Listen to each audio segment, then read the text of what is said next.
घुटी पे टांग ली है, मैंने इजाजत मालिक से मांग ली है।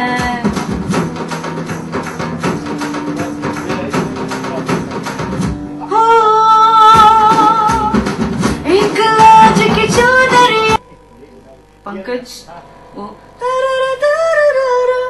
ये लेना जरूरी है कि मैंने इजाजत मालिक से मांग ली है कि चुनरिया खूंटी पे टांगनी है। थोड़ा सा रिवर्ब भी बढ़ रहा है। एक लाज की चुनरिया खूंटी पे टांगनी है।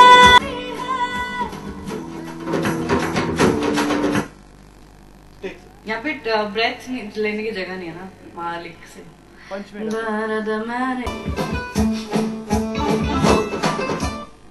उसको दोबारा करते उसको तो और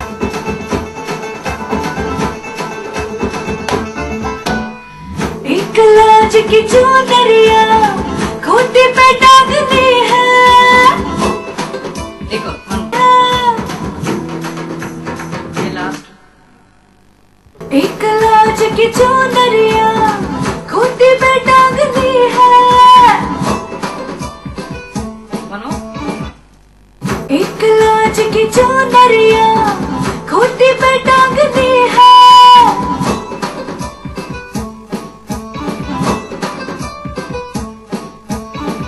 एक लाज की चुनरिया खूंटी पे टांगनी है।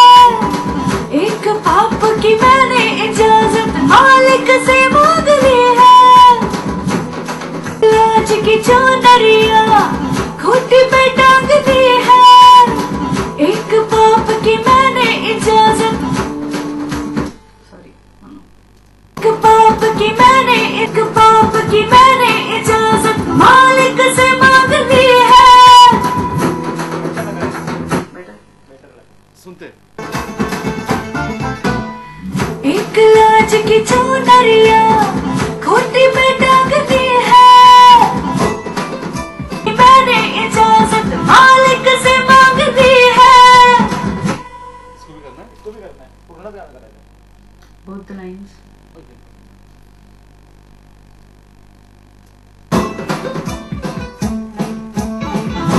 पाप की मैंने इजाजत मालिक से मांग ली है। डीडी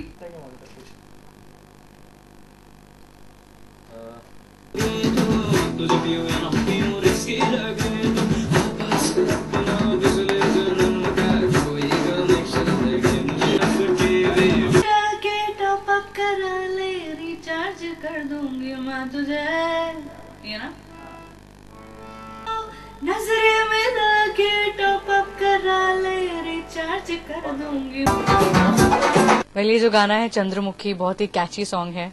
पंकज ने बहुत ही अच्छा कंपोज किया है और म्यूजिक भी बहुत बढ़िया है। इनफैक्ट जब मैं गा रही थी मेरा खुद का डांस करने का मन कर रहा था। बहुत ही कैची और बहुत ही रिदमिक गाना है।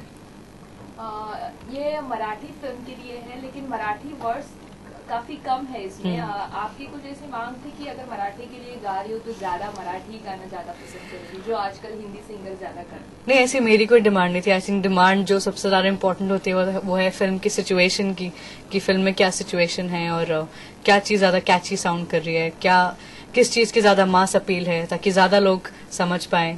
और मैं अगर मराठी में भी होता तो भी मुझे गाने में उतना ही मजा आता, क्योंकि गाने की धुन बहुत अच्छी है और गाने का म्यूजिक बहुत अच्छा है।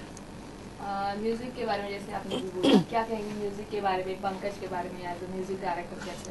वेल पंकज से मैं काफी पुरानी मैं उनकी जानकार हूँ, बहुत अच्छे फ्रेंड हैं और बहुत अच्छा म्यूजिक देते हैं। इनफैक्ट उनकी एक खासियत है कि वो बहुत ही वर्सेटाइल है, हर तरह का म्यूजिक बना लेते हैं, चाहे वो रिदमिक गाने हो या सैड सॉन्ग हो या सूफी स्टाइल के गाने हो। तो आई थिंक हर तरह के जो जॉनरेज है म्यूजिक में उसमें बहुत ही ज्यादा अच्छी तरह से कॉम्पोजिशंस बनाते हैं और उनके अरेंजमेंट भी बहुत ही ज्यादा यूनिक हैं। सूफी गाने और आप एक कॉम्बिनेशन है आजकल का। सूफी छोड़कर अगर आपको कुछ अच्छा और गाने को आप पसंद करें तो वो कौन सा होगा रोमांटिक, और कौन सा फ्लेवर होगा जिसको आप ज्यादा पसंद करें? जी, ऐसा नहीं है कि मैं सिर्फ सूफी गाती हूँ, बिकॉज अगर एक अच्छा प्लेबैक सिंगर बनना है तो आपको हर तरह का म्यूजिक आना चाहिए, हर तरह के आपको स्टाइल्स में कंफर्टेबल होना चाहिए। तो लेकिन सूफी मुझे ज्यादा पसंद है क्योंकि मुझे वो गाने में ज्यादा मजा आता है। लेकिन एज अ पर्सन मुझे वो म्यूजिक पसंद है जो आपके दिल को अच्छा लगे, चाहे वो आपको डांस करने पे मजबूर करे या कुछ ऐसे गीत होते हैं जो आपको रुला दें। तो कोई भी अच्छा म्यूजिक होना चाहिए, इससे नहीं फर्क पड़ता कि वो मराठी हो या हिंदी हो या इंग्लिश हो या सैड हो या फास्ट हो, तो अच्छा होना चाहिए। मुझे अच्छा गाना गाना अच्छा लगता है। Thank you. Thank you. मुझे पता नहीं था, मैं देख कर रही हूँ। मुझे 2 लाइन गाते, 2 लाइन उठा। मेरी 2 ही लाइनें बाकी। मैं ट्राई करती हूँ। एक लाज की चुनरिया खोटी पे टांग ली है, एक पाप की मैंने इजाजत मालिक से मांग ली है। तू है वो तितली मुट्ठी से फिसली, ऐसी उड़ी ना रुकी। अली अली अली अली चंद्रमुखी, अली अली अली अली चंद्रमुखी। Thank you. येस, नाना नकोसे फिल्मचं नाव आहे, त्याचं तुम्ही म्युझिक दिलेलं आहे. काय सांगाल ओव्हरऑल एक वेगळं आहे? नाना नकोसे या फिल्मचे डायरेक्टर मोहम्मद आणि संजय लोंढे आहेत. आणि जेव्हा मी यांच्याशी भेटलो तेव्हा यांच्याकडे ही खूप उत्कृष्ट एक आयडिया होती फिल्मला घेऊन. नंतर त्यांनी फिल्मचं स्क्रीन प्ले वगैरे राईट केल्यानंतर मला ते परत भेटले आणि त्यांचा फायनान्स वगैरे झाला. त्यांनी ओव्हरऑल एक प्रोजेक्ट रेडी केला. तेव्हा जी आधी त्यांनी नॅरेट केलं त्याच्या कितीतरी पट फिल्म वेगळी झालेली होती.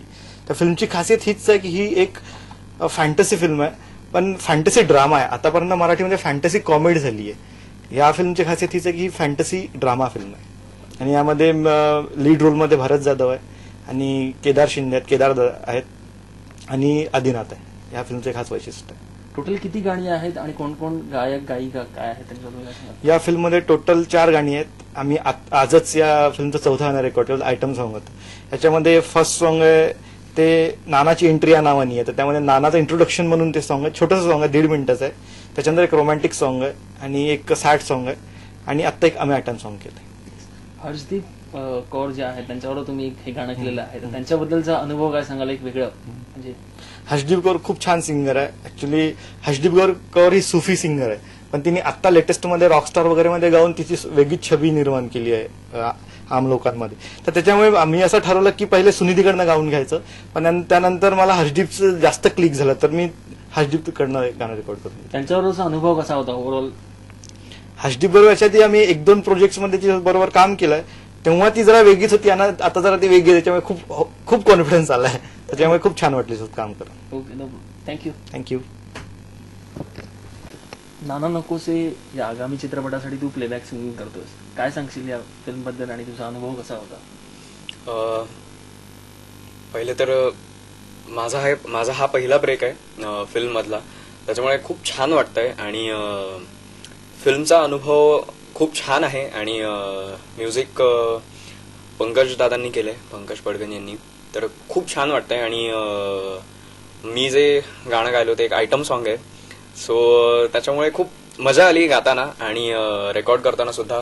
हर्षदीप कौर सोबत गायलोय गाणं, तर खूप छान वाटतंय गाऊन.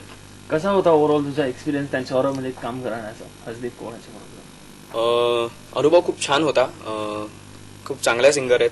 ए आर रेहमान बरोबर वगैरे सगळ्यांसोबत गाऊन त्यांनी सगळ्यांनाच त्यांचं गाणं काय आहे दाखवून दिलंय. पण त्यांच्यासोबत काम करतानाचा अनुभव खरंच खूप छान होता. टोटल किती गाणी तू हे करतोय सध्या याच्यामध्ये? एक आयटम सॉन्ग मी गातो या पिक्चरमध्ये. 2 लाईन्स होऊन जाऊ.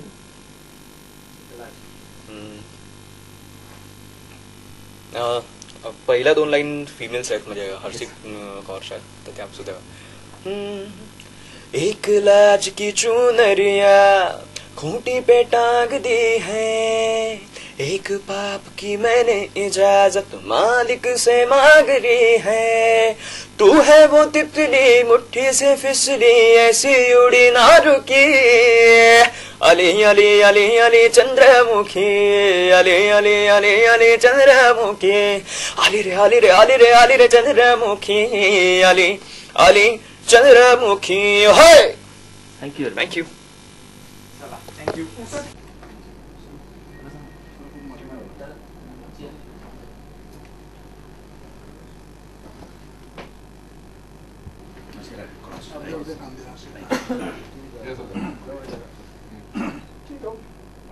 Everybody smile. One more. Wait. Okay. Thank you. Mister Nana नको असं या चित्रपटाचं नाव आहे आणि तुम्ही सिनेमामध्ये आहात. काय सांगाल तुम्ही या फिल्मबद्दल? कशाला फिल्म आहे, काय आहे? मिस्टर नाना नको से बेसिकली फॅन्टसीवर आधारित पिक्चर आहे. फॅन्टसीवर आधारित पिक्चर आहे. चित्रपटाला ट्रीटमेंट वेगळ्या पद्धतीने दिले गेलेलं आहे. म्हणजे एकंदर जेव्हा संजय लोंढे आणि मोहम्मद हैदराबादवाला यांनी या चित्रपटाचं जेव्हा आम्हाला स्टोरी सांगितली आणि ती स्टोरी घेऊन मी जेव्हा आमचे श्री दिलीप लक्ष्मण पाटील आणि उन्मेशराव यांच्याकडे गेलो तेव्हा आमचा तिघांचा एकच निर्णय झाला की आपण ह्या पिक्चरवरती काम करायचं आणि फायनान्शियल दृष्टिकोनातून आम्ही तिघांनी याच्यामध्ये सहभाग घेतलेला आहे. काम करता करता आम्हाला असं आढळलं किंवा असे आम्हाला जाण पडली की मिस्टर नाना नकोसे हा कम्प्लीट वेगळा सब्जेक्ट आहे. आतापर्यंत मराठी पिक्चर सृष्टीमध्ये असा सिनेमा आलेला नाही. त्याच्यातले USP म्हणजे पंकज पुष्करने दिलेलं संगीत किंवा सायलेल्या गाण्याला हा नदीचा किनारा. नुकताच आम्ही रेकॉर्ड केलं हर्षदीप कौरच्या आवाजात एक आयटम सॉन्ग आम्ही रेकॉर्ड करते ते. एकंदर या पूर्ण चित्रपटाचा पॅकेज हे मराठी दर्शकांना किंवा रसिकांना नवे हवेसे वाटणाऱ्यासारखं सब्जेक्ट आहे.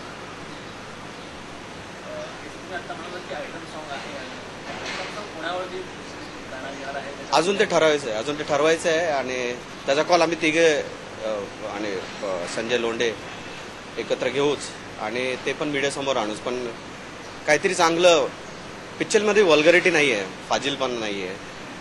संपूर्ण क्लीन पिक्चर पुरा एकदम पारिवारिक आणि क्लीन कॉमेडी आहे. कुटुंबासमेत बघू शकता.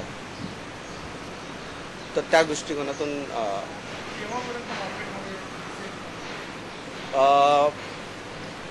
एकंदर तुम्ही जर चित्रपटांचे जर तुम्ही व्हॅल्युएशन केली तर मराठी चित्रपट हा कितीमध्ये बनतो आणि त्याला किती वेळ लागतो बनायला. नाना नकोसे मिस्टर नाना नकोसे हा पिक्चर बघताना तुम्हाला जाणवेल की आम्ही मल्टिपल लोकेशन्स यूज केले त्याच्यामध्ये आणि त्या मल्टिपल लोकेशन्स यूज करताना असं झालं की एकंदर आम्ही जी मोजणी केली होती म्हणजे ज्या टाइम फ्रेममध्ये आम्हाला पिक्चर बनवायचा होता त्याच्याहून 10 दिवस जास्त शूटिंग लागलेलं आहे, वाढलेलं आहे. कारण की त्याच्यामध्ये एक मोठा रिसर्च सेंटर आहे, त्याच्यामध्ये काही एक्सपेरिमेंट होतात, काही मॉन्टेज सीन्स आहेत जे राहिलेले आहेत आणि आयटम सॉन्ग. तर हे येणाऱ्या 10 दिवसामध्ये आम्ही पिक्चर कंप्लीट करून लवकरात लवकर प्रेक्षकांसमोर घेऊन येण्याचा प्रयत्न करतोय. गणपती हा साधारण दिवाळीच्या आसपास पिक्चर रिलीज करायचा ठरवलं आहे.